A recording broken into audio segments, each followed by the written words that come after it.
All right, there we go.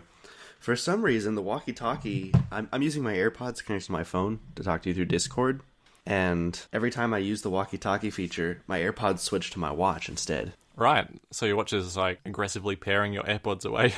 Yeah. I'm using my AirPods too, but it's not doing the same thing. Oh, that's odd. Huh. I wonder if I can turn it on. But still, I tried to walkie-talkie you, and it still says you're not available. Huh. I don't know. Oh well. Just a buggy beta. Yeah. Although, it's a lot better than the previous beta, I'll tell you that. Yeah, we actually got some features in this one. I've been using podcasts all the time too. It's so good. Oh, really? Yeah. Wait, let's save that to the end, because that's the last topic. Okay. All right. Should we kick off with... all right, so we're doing the top 5 topics from Reddit, unlike last time where we did top 5 moments from WWDC. First topic is very US-centric, but I put it in there anyway. Most listeners are in the US, which is that iPhones on iOS 12 will automatically share precise location data during the 911 call. So previously, and this is what's happening in Australia to this moment, is that location was basically triangulated from cell phone towers. And I looked up the stats, and this is actually on the Australian government's website, is that it could be from 90 meters to 90 kilometers in accuracy. Imagine that. You get an emergency call. Yeah. And it's like, yeah, actually, it could be 90 k's down the road. Sorry. You're going to just have to work it out. Just get the ambulance there. Yeah. we're going to be limited to the same issues that just GPS has in any circumstance. So large cities or anything with big buildings that can block signal is going to potentially throw it off by a huge distance. But I think more likely the times that this could be needed would be when someone is hopefully out in a more rural area and maybe don't know exactly where they are, how to exactly identify where they are. And in that cases, the GPS location should be pretty precise and helpful for first responders. It's really similar to the system they use in Europe called Advanced Mobile Location, which I looked up, yeah. It actually, when you place the emergency call, it turns on the GPS and the Wi-Fi if it's not already turned on, and then it shoots off an SMS to the emergency services with the location, and then switches the GPS and Wi-Fi, if it was off, back off again.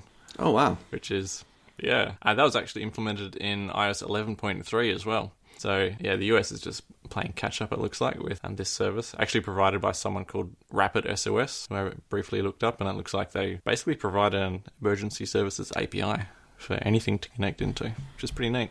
Huh.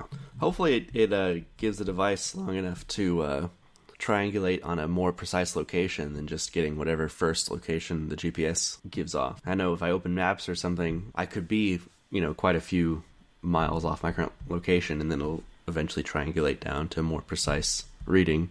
But I think that's because it's using assisted GPS first, so that's just using Wi-Fi base stations to get a rough location. But when the GPS itself actually locks in, which can take, I don't know, like 20 or 30 seconds, or depends if you're inside or outside. Right. Yeah, that's real GPS pinging off a satellite.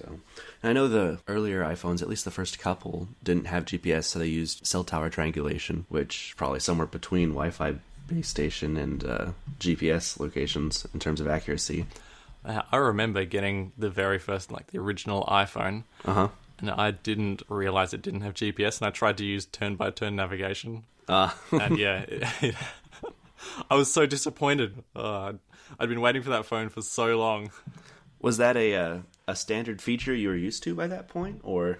I had been using a BlackBerry up until that point, which didn't have turn-by-turn, but it had the top-down view of the map, so you could basically use it to navigate. Whereas the original iPhone, yeah, it could be blocks away from where you really were. Ah, okay. The 3G had GPS though, didn't it? I'm not sure exactly when it got added. My first iPhone was actually the iPhone 5, so I kind of missed out on a lot of the earlier stuff. Okay, yeah. But I'm pretty sure it was a 3G. Could be. All right. So, well, even if the location's not super precise, it's going to be better than nothing, which is what they're currently getting in the US, so. Yeah. A rough triangulation. I think the really, really rough readings are when there's only a single phone tower involved as well, because then there's no triangulation, of course. There's only one thing. And it's basically as far as this cell tower can reach in a circle, in a radius around it, is the location of the caller. So the next top 2 topics on our Apple were actually very similar. So the first one is Apple, please, for the love of all that is holy, get rid of the Yelp requirement in iOS 12 Apple Maps. And the second one, which we can kind of join into a single topic, I think, is Apple should reward people who contribute to Apple Maps. So Yelp doesn't have that bad a rap in where I come from. There's a lot of hate in this thread. Yeah, I actually read this post a few days ago and didn't really understand, the hate here as well. And then I happened to be looking for a business on Apple Maps the other day, and it was something I wasn't familiar with, so I wanted to read a couple reviews. And you can read like the first sentence of the first couple reviews. Then if you want to read more, there's a read more button, but if you tap it, it forces you to download the Yelp app to read them. Which I'm not a person who actively reads or writes reviews, so I don't really use Yelp for anything, and I don't even have it on my phone. So for that reason, it was kind of frustrating, and I actually ended up switching over to Googling the location instead of downloading Yelp in that case. So there's no fallback option of just going to the Yelp website if you don't have the app installed? Right. I'm not sure if Yelp has. I'm pretty sure they would have a website, but yeah. They do for sure. Yeah. Yeah, it forces you to download the app to read, even one complete review. You can't read anything in the Apple Maps app. That's pretty hostile against users, really. Yeah. So after that, I'm like, oh, I actually get it. I understand why everyone hates this so much now. But yeah, I don't generally read too many reviews, so it hadn't affected me up until that point. So half of the hate was because of what you just described, that you can only see one sentence or a couple of pictures of the review. And then the other half of the hate seems to be that Yelp has these dodgy business practices about receiving money to take bad reviews away. Or, oh, really? Yeah, accepting money to promote businesses and that sort of thing. That's funny. Like I said, I've never really used Yelp, but when it was trying to force me to download the app, the big thing it said across the top is, we don't take money to remove bad reviews or whatever. Okay. If they're pushing that so heavily, maybe it's just hearsay then in the thread. I'm not sure. Maybe they got so much blowback from those practices that now they're trying to push that they don't do it anymore. Yeah, could be. But do you also get Foursquare reviews in Apple Maps? Because we seem to have this thing that it's either Foursquare or Yelp, neither of which is the most popular review service. And I don't know if anyone even knows what Foursquare is, really, so no one's going to be clicking on those results. Yeah, I don't use reviews enough to even tell. It looks like I'm just doing a search of restaurants in my area right now. All the reviews are Yelp. There's no Foursquare options. So what would you call the most popular review platform? Just Google, or? Yeah, it would seem to be Google, and then maybe even Facebook not far after that. Oh, yeah. If you Google a business name, you're either going to get Google or Facebook coming up as 1 and 2. Yeah, that's true. So both of which have review services. Yeah, the problem at this point, I'm sure the kind of hostile way they force you to use Yelp is written somewhere in Apple's contract with the company. So if they wanted to put reviews in Apple Maps, they wouldn't be able to use Yelp necessarily to do it. So they'd either have to fall back. I'm sure they don't want to fall back on Google for anything. So basically what they'd have to do is start building their own database of reviews, which would be a really slow start and probably wouldn't help their already struggling Maps platform. Yeah, well, it took quite a long time for Google reviews to get off the ground, but it was really taken off as far as I can tell. Like, often you'll see businesses with hundreds or thousands of reviews. Yeah. Whereas back in the day, back pre-Apple Maps, you could often find things on Google with no reviews or just a couple. But yeah, Google's been dumping money into that platform for ages by the look of it. So Apple also has a service called Maps Connect where businesses can edit their listings and update their details and things like that. But it still seems like most of the data comes from these third-party services which they must have a contract with, I would guess, ever since these listings were added. So 9 to 5 actually posted an article today about features that should come to Apple Maps if they were to copy anything from Waze and Google Maps. Something I found really handy when I was away from home the other week was downloading like certain places for offline use. So it's not the entire world is offline, because imagine how much data that would use. But you can actually zoom in and out of like specific cities or areas and just mark that area as offline. And strangely, it actually limits how long you can keep it offline for, which I think it said it was 30 days. But yeah, it's incredibly useful to be somewhere without cell coverage and also potentially Wi-Fi coverage, and still be able to look things up. Now, you don't get turn-by-turn directions, but, I mean, that's a luxury, isn't it? Right. Huh. I remember when, I think it was Pokemon Go, it came out a few years ago, and it used like Google Maps for its location services. You had the option to download your surrounding area as well in that app so that you could use it without phone service. Oh, really? In Pokemon Go? I don't remember that at all. Yeah. So, I think it actually required you to download the Google Maps app and then go into the Google Maps app and choose your area to download. And then once you did that, Pokemon Go could access those downloaded areas and not require quite as much cell service or whatever for displaying your location. And was that on iPhone or Android? That was on my iPhone. Neat. Wow. So. I've been using Pokemon Go since like day dot, I'd say. I never saw it. Oh, Maybe really? It's limited geographically as well. It's possible. Are you still playing Pokemon Go? I open it every fortnight, approximately. What about you? I played it pretty religiously for like the first few months it was out, kind of just for this nostalgia of it, but I got tired of it pretty quickly. Yeah, and the nostalgia factor was a really strong draw for me too. Yeah. I'm pretty excited for Pokemon Let's Go Pikachu. It's coming out on the Switch this fall. I don't know if you've seen that at all. Yeah, it's like a 3D Pokemon game which uses the Pokemon Go catching style. Yeah, it's got a lot of the Go mechanics, but it's supposed to be like a remake of the original like Pokemon Yellow game. So it's all taking place in the Kanto region, and I don't know. I haven't played Pokemon since the original Game Boy games, so kind of tempting for me. Just while we're on the topic of Pokemon as well, did you see the new trading and friends features that they're adding in or have just added in? In the Pokemon Go app? Yeah. No, I haven't even been following the app for the last year or so I don't know. Like, I didn't even see after they added the initial, 100 Pokemon. Okay. All right. So, do they let you battle other people yet? No, that would be good, wouldn't it? Yeah, that seems like the feature they should have had at launch. I think that would have kept a lot more people around than just having to go to, specific gym locations to do Pokemon battles. Yeah. I mean, I'm not full bottle on Pokemon, but I'm pretty sure it's just gym battles are the thing still. Although you can join a team and then battle a gym, but I'm not sure that much else has changed. Interesting. So I'm just scrolling through this article, trying to jump back here. I'm scrolling through this article on 9to5 Map that you're talking about. One here is speed limit notifications. Doesn't Apple Maps tell you speed limits now? Yes, it does, but it doesn't give you a warning if you go over it. Ah, okay. Oh, I see. And I can't blame them for adding that because that feature has been in cars since the 80s, I'm sure, maybe even for longer than that. And I don't think I could name a single person I've ever seen who's turned it on. Right.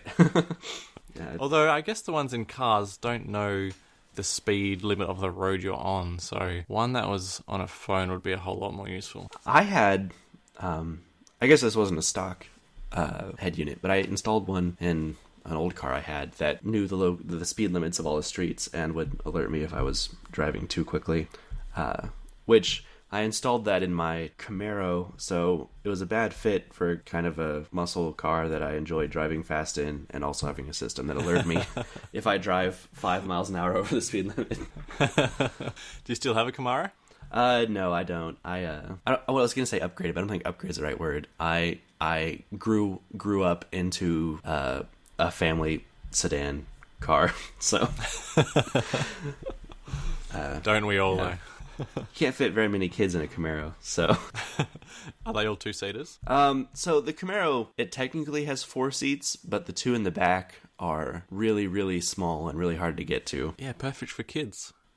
Well, I mean, if they're big enough to just sit in the seats themselves, probably, but with car seats, it's really difficult, so. Yeah, okay, right, yeah. Man, car seats are huge, aren't they? Yeah, so, but I used to only drive Camaros. I drove, 3 or 4 different Camaros before I finally, grew up. So. Speaking of growing up, gas station pricing is another item that 9to5 says would be useful, and that would be good because currently I have to switch apps, which, you don't actually want to be using apps while you're driving, so it can be a hassle sometimes when you're on the road and you need to get gas or fuel prices. I've actually never seen this feature. What app do you use? Oh, Waze? No, I switched to an app that is dedicated to finding petrol prices. Interesting. So it's actually very specific even to the state that I live in. Oh, okay. Yeah, I've never seen this feature. I've never played with Waze before, though. But I know, my brother uses it all the time just to keep track of like where speed traps are. Yeah, that was also mentioned in the article too.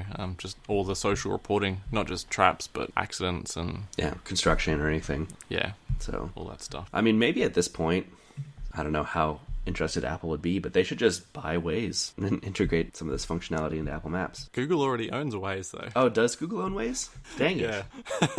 They beat them to it. I think that would have been a better route to go when they were originally developing Apple Maps. Cause they were far more interested in those bird's eye views, flyovers. The flyovers, yeah. Popular cities. Those are so useless, though. It was like a really good gimmick for when they announced Apple Maps, but I can't say I've ever actually played with it outside of when it first launched in iOS 6. Yeah, it was always really slow for me and didn't really, didn't give you a great overview of most cities anyway, except the few cities that have half a dozen like really spectacular monuments or buildings. Yeah. I think the flyover was cited as one of the examples that were given to Scott Forstall when he was ousted as well. Huh. Because that was his baby. Right. Well, yeah, they should have...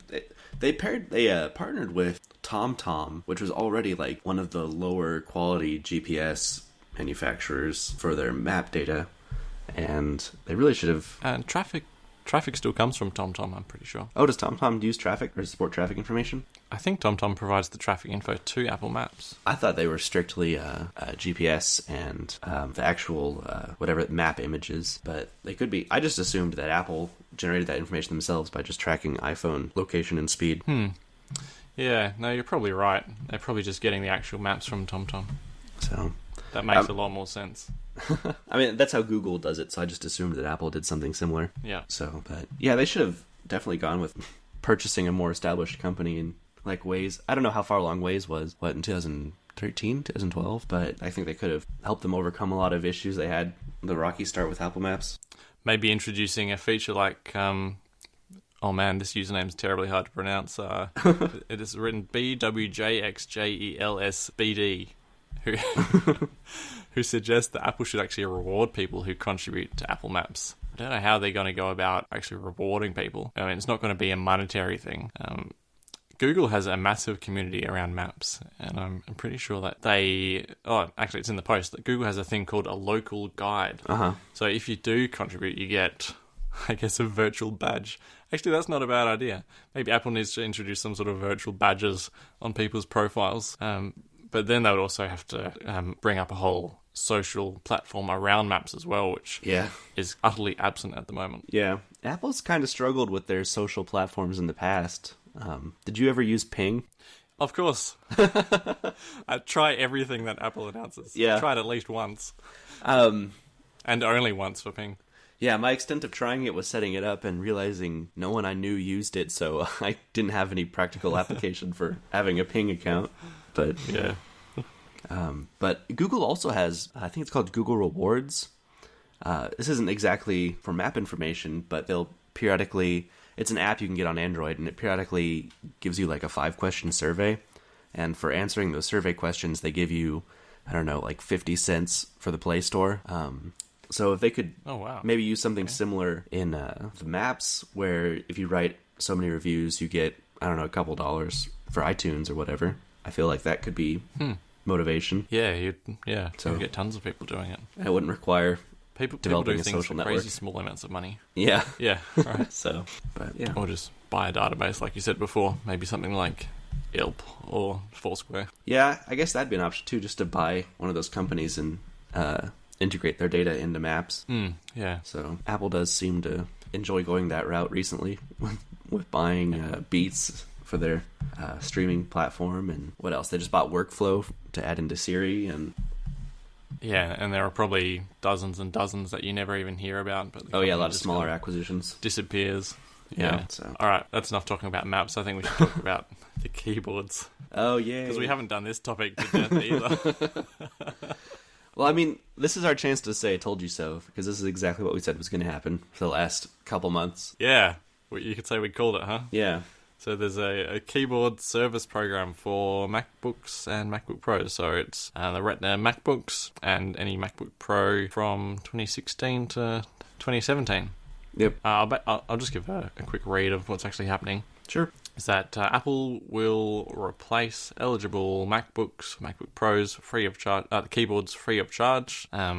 They will determine if it's needed, of course. And the important part is the program covers eligible models 4 years after the first retail sale of the unit. But there were quite a few questions brought up in the thread, such as, are they just replacing the keyboard with the exact same keyboard, and is the same problem going to happen like 6 months down the track, and then just keep happening until the 4 years is expired, and then, oh well, bad luck.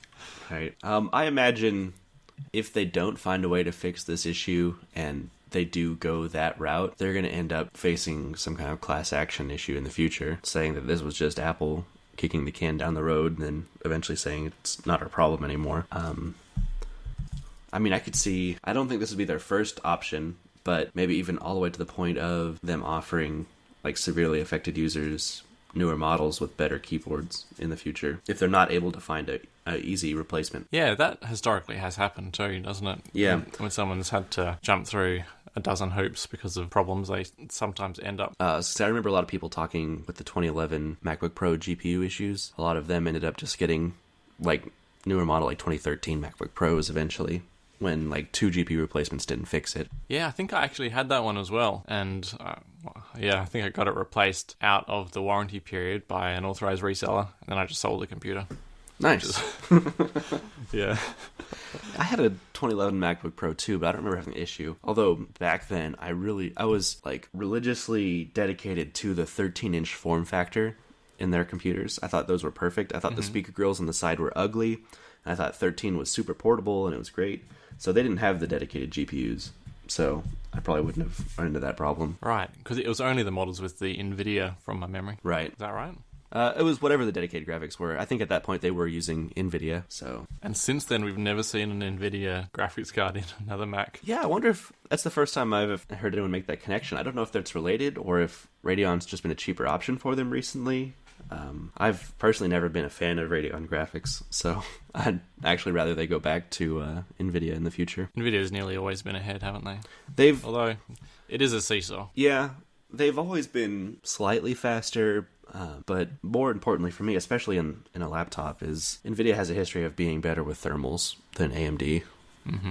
So, and recently with their, well, not recently, I guess we're a couple years out now, but with their 10th generation graphics, NVIDIA has basically combined their desktop and laptop architectures into one chip, and no matter what platform it's going into, you get the same graphics card, which is... Really? That's amazing. Yeah, technically impressive. I think technically it's like down throttled or something, but you're getting the same chip, which is a huge leap in this generation. Back to the keyboards for a sec. Someone, I can't find the comment now, sorry, whoever it was, but they guessed that, do you think we haven't seen new MacBook models yet because they're working so hard to get some sort of new keyboard into the next update?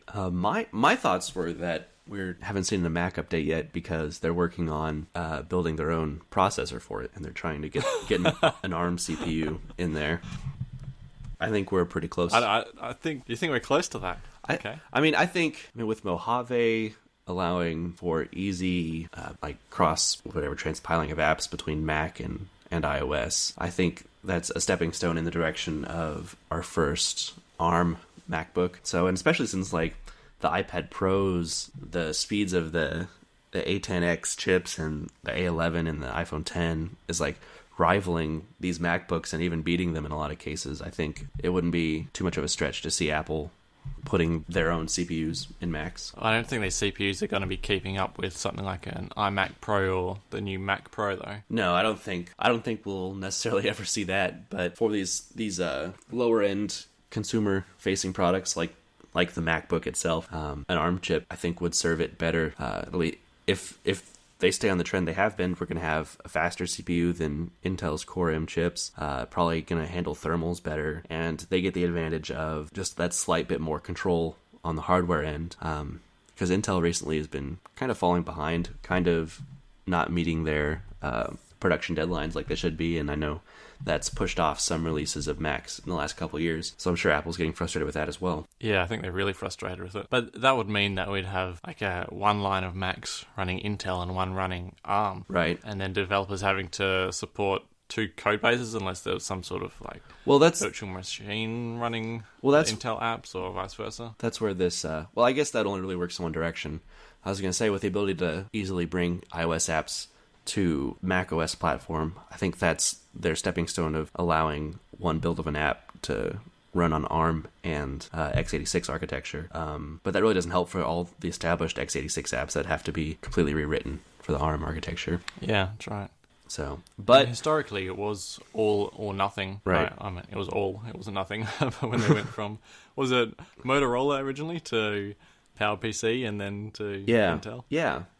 Well, there was a pretty good transition period where you could run PowerPC programs on Intel Macs. They had a few different virtual options to do that. But I don't know. I think if they launched a MacBook with an ARM CPU and we had gotten to the point where they're like, and all iPad Pro apps from the App Store are going to run on it. Like, that could be a pretty compelling purchase still for the consumer market. But when you booted it up, it would still be Mac OS. Right. Is that what you're saying? Right. Yeah, that sounds really good. So, I don't know. I feel like that's potentially where things are going. And there's already been, I don't know where, some sites reporting that they've seen ARM devices, like ARM MacBooks, in their logs. Yeah, I told you that last week. All right. I think. Pretty sure I mentioned it. I'm sure. So yeah, anyway, I think I mean, Apple's at least interested in the concept, and maybe not this year, but I think we're only a couple years away, at least, at most, from seeing an ARM MacBook. Yeah, I'm definitely going to agree with you, especially saying a couple of years. I don't think any current Macs models are being held up because of this possible change, but yeah, I would be surprised if there wasn't something in a couple of years along the lines of what you said. Well, as far as the keyboard mechanism goes, I hope that they just find a way to take this current design and maybe put better gaskets around the keys or something, because I'd hate for them to go back to the old chiclet keyboard now that I've experienced this kind of more tactile keyboard with a butterfly mechanism. Yeah, I think I've said this before, but chiclet feels like mush to me now after typing on this one. Yeah. I'm just waiting for mine to die, though, because I spilled the baby spilled baby powder all over it during the week. So. On your MacBook Pro? Yeah. Oh, man. I know. Well, it's so bad because it's such a fine powder. Right. I'm just waiting for the keys to stop working. If your keyboard holds up to that, I think you have the right to say that these reports of the keyboards failing are overblown. Yeah. So, have you had any issues yet, or has it all been still working for you? Yeah, it's all been working perfectly. Awesome. Knock on wood. Well, I mean, at least now if something does happen, you have the option to take it into the Apple Store, and they should theoretically fix it for you. Yes, that's right. Yep. I'm a few hundred Ks away from the nearest Apple Store at the moment, so... Oh, really? If you can just wait. Yeah, if you can wait till I'm back home. And then, yeah, it's only 10 Ks down the road. Oh, nice. Man, I can't do the conversion to kilometers for you, but I'm a couple 100 miles away from the nearest Apple Store. Oh, really? Yeah. Yeah, that's a long way, isn't it? Yeah, because what? Miles like 1.5 kilometers? Yeah, around that. 1.6 maybe. Yeah. So yeah, it's quite a drive for me. Yeah. Shall we push on to the last topic, which is probably the best topic? Definitely. iOS 12 Developer Beta 2 is out. Surprisingly, before any public betas that I've seen. Yeah. There's been any rumors of when we're going to see the public beta yet. And normally you see Dev Beta 1, then maybe a week later or 2 weeks later, Public Beta 1, and then it kind of follows just Dev Beta X and Public Beta like an hour or the next day later. Right. And it's especially surprising considering how stable iOS 12 has been. So it's not like they're waiting for it to be a little more stable before putting it in more hands. Yeah, exactly.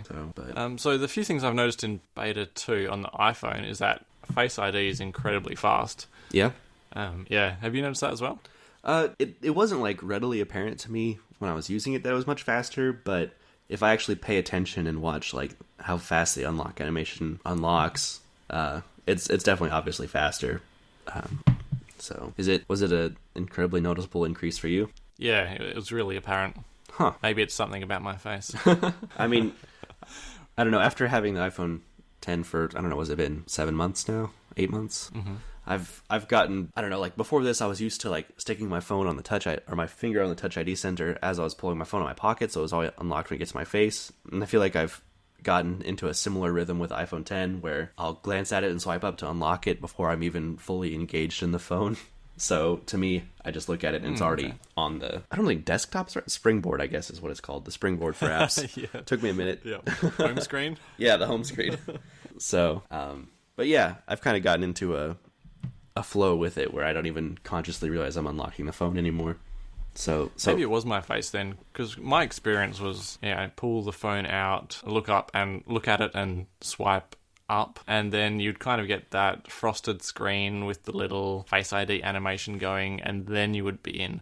Whereas now it's more like pull the phone out of my pocket and swipe up while looking at it, and I rarely get that frosted screen with the animation. Now it's more just like flicking up the lock screen and I'm in.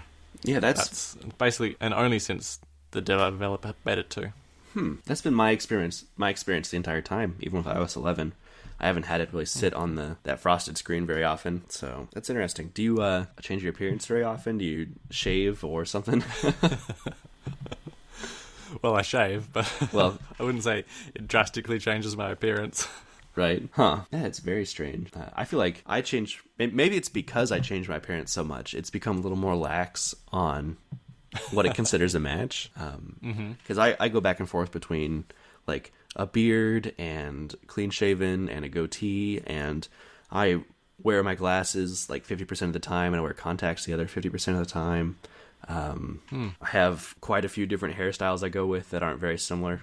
so maybe it has gotten really lazy with identifications for me, and it's just decided, like, that's about right. It lets me in. Yeah. So, have you set up an alternative appearance in Face ID? No, I haven't had any reason to. I didn't even necessarily understand use cases for it, because Face ID is supposed to be able to recognize you with, like, different, like a scarf covering part of your face, or going through, I don't know, minor changes like shaving or a haircut. But there's some compelling cases laid out on the subreddit, like if you have a really elaborate Halloween costume or something and you program that so you don't have to relegate yourself to typing in a passcode the entire time. So it's a once a year usage thing. Well, I mean, I don't dress up very often, but maybe people who go to, like, Comic-Cons or things like that, or cosplay or whatever, where you have these, like, outfits that are pretty elaborate that definitely wouldn't work with your Face ID sensor, but you don't want to have to type in a password the entire time you're in it or something. Yeah, okay. Well, I've just done the boring thing and set up my wife Yasmin's face in there. Ah, okay. Which she appreciates. I know it wasn't, like, specifically said it was for multiple users, but I mean, I guess if it can recognize something totally different, like a mask or whatever, it should be able to recognize another person without getting confused. My initial concerns was that it was gonna confuse the facial recognition, because it was gonna try to, like, take these two faces you've scanned in and line them up somehow to identify they're the same person. But I don't know. The wording's been pretty obscure. Yeah, that was something I was worried about, and something I kept an eye on as well, to see if it would if having two different people in there would change the speed or have any negative side effects. But it's just like having one person in there. Seems to be no downside to it at all. Well, good. And it's just a little strange that the wording is alternative appearance. Right. I was thinking maybe it's something like a privacy thing, or they're just trying to discourage you from having someone else having access to your phone. Yeah, I remember when the iPhone X came out, I think there was an email sent to Phil Schiller, like, asking specifically for that feature. People saying, like, hey, my wife and I usually add our fingerprints into each other's phones so we can get in easily when one's driving or whatever case. And can you add support for multiple faces to the iPhone X? And Phil said something along the lines of it wasn't technically possible, or it was going to severely compromise security to add multiple faces. So I don't know if they overcame that, or if that was just his way of blowing off the question or what. But yeah.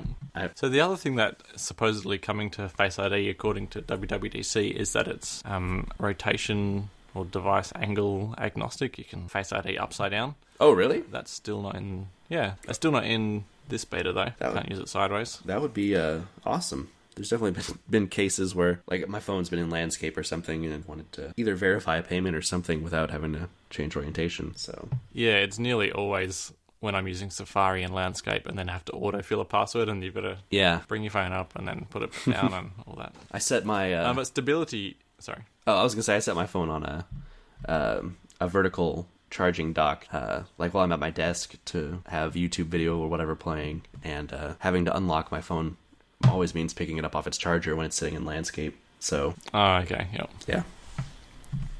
I was just going to say stability is a little bit better. Yeah. I haven't noticed as many resprings, although I wasn't getting many because it is pretty stable. But I probably not one a day, but one every couple of days. Yeah. And not just in an app, but just randomly. So it's nice that they seem to have already gone. And I think the only bug that I found is that I can't log into Twitter, and that was actually in the release notes as well, that you can't log into Twitter. Huh. So I'm locked out of Twitter for now. Wait, still with the new beta? Yeah, still. It was in the old one, and then it was acknowledged in the new one, and it made me dev beta 3. Okay. I guess you tweeted that your bank app works now, right? Yes, that was fixed. Thank goodness. And that meant I could verify my Apple Pay on my Apple Watch as well, so happy days. Nice. Now that I think about it, I just signed into Twitter yesterday on beta 2 and didn't have any issues. Really? The official Twitter app? Yeah. I guess I added a second account to my Twitter app, so maybe because I was already signed in once, different. the bug, yeah, but interesting. I wonder what kind of bug they're hitting that specifically targets the Twitter app. Yeah, I've just tried it now, and it's still the case. You just get a blank screen on the login page. Okay. Yeah, it's probably because I was already signed in then. Yeah. But that's interesting, though. As far as other features in the new beta, there wasn't a lot more functionality-wise added, but there was little design tweaks here and there. I've noticed in the notification center, the X button over notifications seems to be way bigger now. I don't know. It's huge, isn't it? Yeah. I actually kind of like it. Me too. So being able to easily hit it. Other than that, I don't know. I watch a couple channels on YouTube that's like 100 changes, and it's like this font is slightly different, or they changed this word in the settings, and is that everything Apple Pro? Yeah, or whatever it's called. Yeah. Yeah. It's pretty incredible how deep he's able to dig into that. I'm sure he has a whole team of people. I don't know how he could do it himself and find all those small little changes. So, but yeah, he definitely. That's how I stay up to date on what's changed.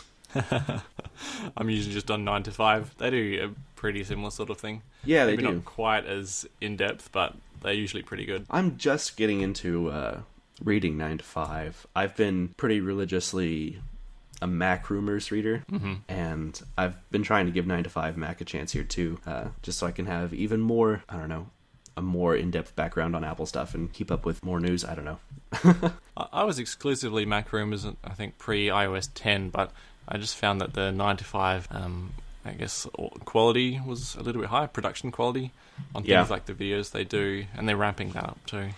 I think my biggest motivator still for sticking mostly with Mac rumors is the web layout. I like that I'm able to read most, if not all, of the articles on the front page without having to click into them like I do on 9 to 5 Mac. Yeah. So, but yeah, other than that, their articles are really well written on 9 to 5, and the community doesn't seem to be quite as toxic, potentially. The Mac rumors community is going to be one of the worst I've seen. It's amazing to me, like, a whole you don't have to try hard to be not as bad. It's amazing that a community of people like interested in following Apple news like hates Apple so much. Exactly. So, I mean, it's been like a decade since it was any good. So yeah. Yeah. But can we just quickly talk about the WatchOS beta as well? Yes, definitely. I was way more excited about beta 2 of WatchOS than iOS. Me too. Because the beta was so crap, beta 1. Yeah. I mean, doing something like, if I had my AirPods paired to my watch and I took one AirPod out, my watch would crash. And oh, really? like that. Yeah. Huh. So. And I still have random re-springs, if that's what you call it on the watch. I'm not sure if it's actually called a springboard, but... yeah, I'm pretty sure it's still random a springboard on the watch. Okay. I haven't had any respring issues, or at least not that I've noticed. I mean, it probably resets all the time on my wrist when I'm not looking at it, but... it takes like 10 minutes to restart. How could you not notice? I don't know. Maybe I just don't glance at my watch enough. No, so I'm kidding. I also really don't use my watch for anything. Like, notifications is basically it. Our fitness challenge we've been doing has had me looking at my watch more often than I have, since I got my very first Apple Watch. So, which good job, by the way. You definitely earned that win last week. Thanks, but I'm not going to count it as a real win because it sounded like you weren't really getting progress updates from me. So it would take about a day. Maybe there are a few days behind. Like for the entire day, it would say you were at 0, and I would see mine go up, and then like the next day, I would see what your bars actually were. But I don't know. I'd still count that as a win. Maybe I would have been slightly more motivated to go for like more walks or something if I had seen I still wasn't quite ahead of you. But I mean, you just walking alone, you get so much more walking in than me in a day. So Oh, do I? Yeah. oh yeah. Well, let's see. Like you really consistently average like 10,000 ish steps, about 5 miles of walking a day, and I'm Really? Wow. Yeah. I'm way lower than the totem pole. Like, I average 1 to 2 miles a day when I'm walking. So I don't know. I remember working in, I used to work for Walmart for a long time, like in high school and college. And working in a big box retailer like that, I got easily 6 miles minimum a shift in. Yeah. And then since transitioning into like mostly sitting at desk kind of jobs, that amount of walking I got a day has gone way down. So, especially since now that I've gone to just biking to and from work, and then I get to work and I sit down at my desk, and then I get home and I sit down at my desk. I don't know. I don't have much opportunity for walking in there. I've noticed you're doing the outdoor cycles quite frequently, but I'm still waiting for that indoor cycle workout to show up. With your new desk. There's definitely been a few popping up in there. Oh yeah, okay. I must have just missed them, or actually, I'm probably asleep at the time that sort of notification would come through. Oh yeah, definitely you'd be asleep when these are coming through. But yeah, they probably do get lost in there's like 3 outdoor cycles and an indoor, and then 3 more outdoor and an indoor. So I can see where those easily get lost. Yeah, I think the watch is just filtering out some, because I only probably get 2 from you a day, I think. Oh really? Maybe it's like, nah, that's 2 activity notifications is the limit for the day. That's probably fair. So I probably 1, 2, 3, like 6 or 7 workouts, cycling workouts a day that I'm tracking now. So okay. But so today's is day 1 of our next challenge. So actually, it's the we're weekend. at day so 2 you're now, not right? Cycling today. But yeah, day 2. Oh, you're right. It started on Saturday. Yeah. Yep. Which you still handily beat me. So. Yep. But yeah, when this week starts up, we'll see who's going to win this one. If you had something relevant, you should definitely add it now, because I have kind of a little bit of a tangent I wanted to go on. So okay, I was just going to say that. Well, actually, it's not related to activity. I was going to talk about podcasts. Okay, should I go first? Yeah, definitely. I was just going to say, podcast is working really well on this beta, which it wasn't on the previous one.